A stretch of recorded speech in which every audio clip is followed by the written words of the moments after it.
lot of streamer content advice often tell you to find your niche, but why is that important? All the big streamers end up playing variety with their friends anyways, and they're successful, and why is that? Today, let's talk about the pros and cons of these two different methods, and also what you should do in order to grow as a streamer. There's a term in marketing called the positioning effect. This refers to the process of creating and establishing a unique and distinct image or perception of a brand or product in the minds of consumers. Putting this in the context of content creation, having a niche is extremely beneficial in growing your brand, especially once they can be recognized as that one person. For instance, in a gaming context, if you think about a loud, bald League of Legends streamer, you might think of Tyler1. If someone mentions that game dev streamer that gives life advice, you might think of Pirate Software. It also works the opposite way around. If you think of Ali Abdaal, your mind might jump to productivity. Being known as that guy is extremely powerful in becoming the go-to source when people are thinking about consuming this type of content, whether it's entertainment, education, or any type of other niche. This helps a lot when it comes to branding, growth, and overall just a great way for content creators to kickstart their personal brands compared to other creators who dabble in different areas. It's far easier to remember that insanely good GeoGuessr guy compared to that one funny streamer that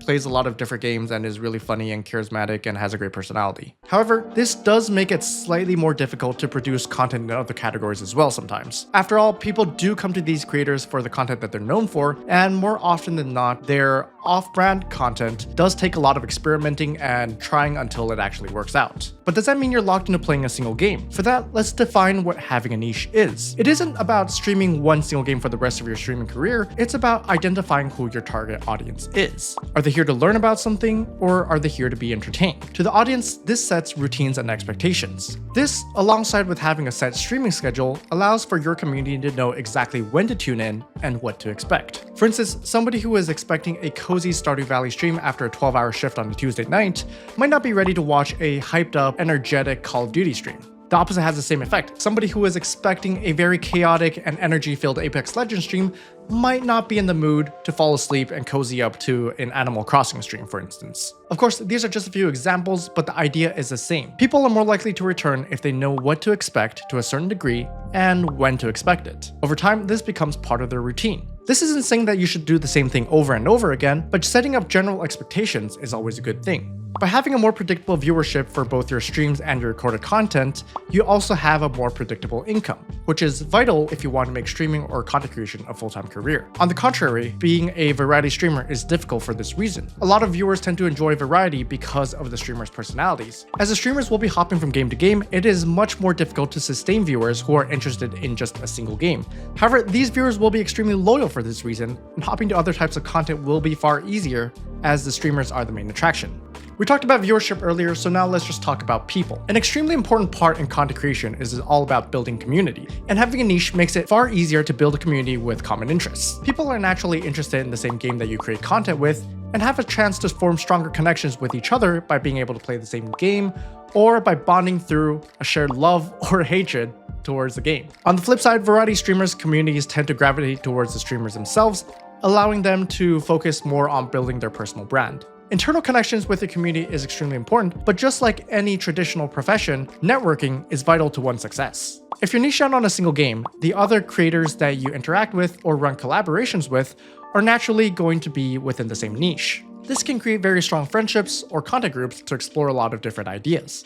However, variety streamers are able to expand into different categories, meaning that they can meet a lot of other creators within different niches. Now let's talk about the content itself. Variety content, despite being slower when it comes to initial growth, is safer in diversifying your content in terms of risk management. Instead of having a particular game as the main focus of the content, a variety streamer is able to make the community care more about the streamer themselves, making it so that they have more control over their own success. If the game unfortunately falls off, receives no further updates, or the game state just becomes a little bit more stale, variety streamers are not that heavily impacted in their viewership numbers. This serves as protection for the viewers as well. Even if the game is fresh, some people just naturally burn out from games. Variety content protects against that, making it so that the viewers can always come back because the game is always going to be different. This also helps when it comes to the mental state of creating content.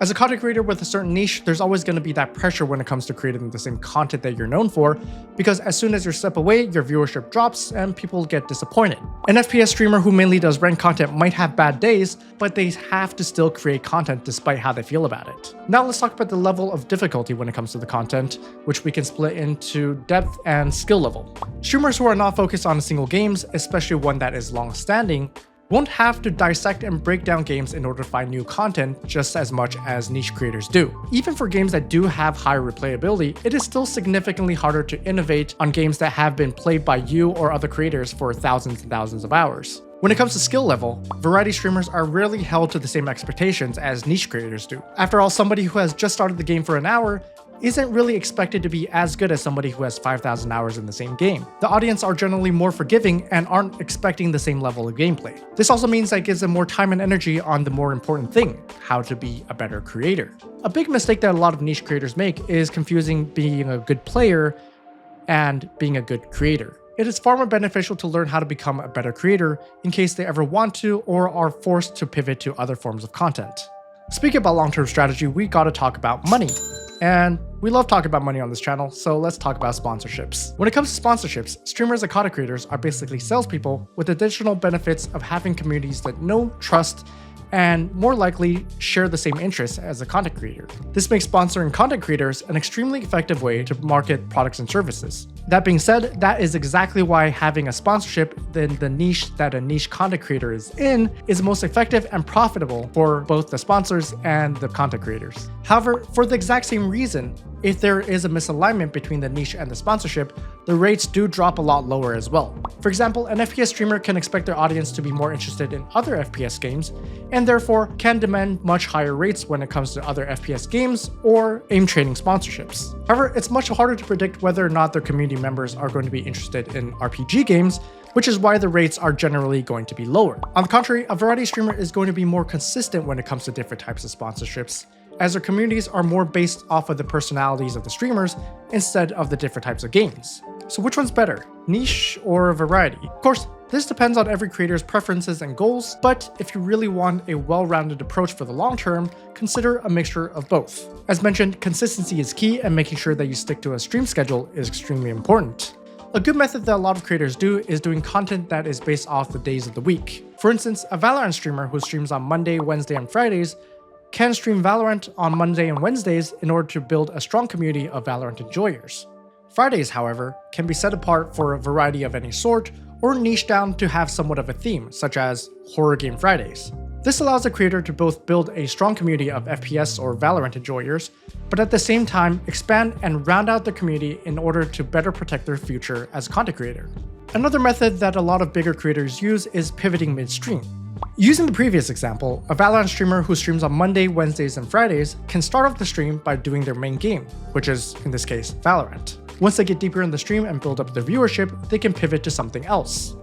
Some streamers do it the opposite way around, where they start off with just chatting or other types of variety, and once people start coming in, they move over back to their main game. The idea is going to be the same: securing your main audience, making sure that they're happy, and at the same time testing new waters and trying out different things. So there you have it. This is a breakdown of the pros and cons of niche versus variety. But if you want to learn more about how to monetize this content, consider taking a look at this video right here.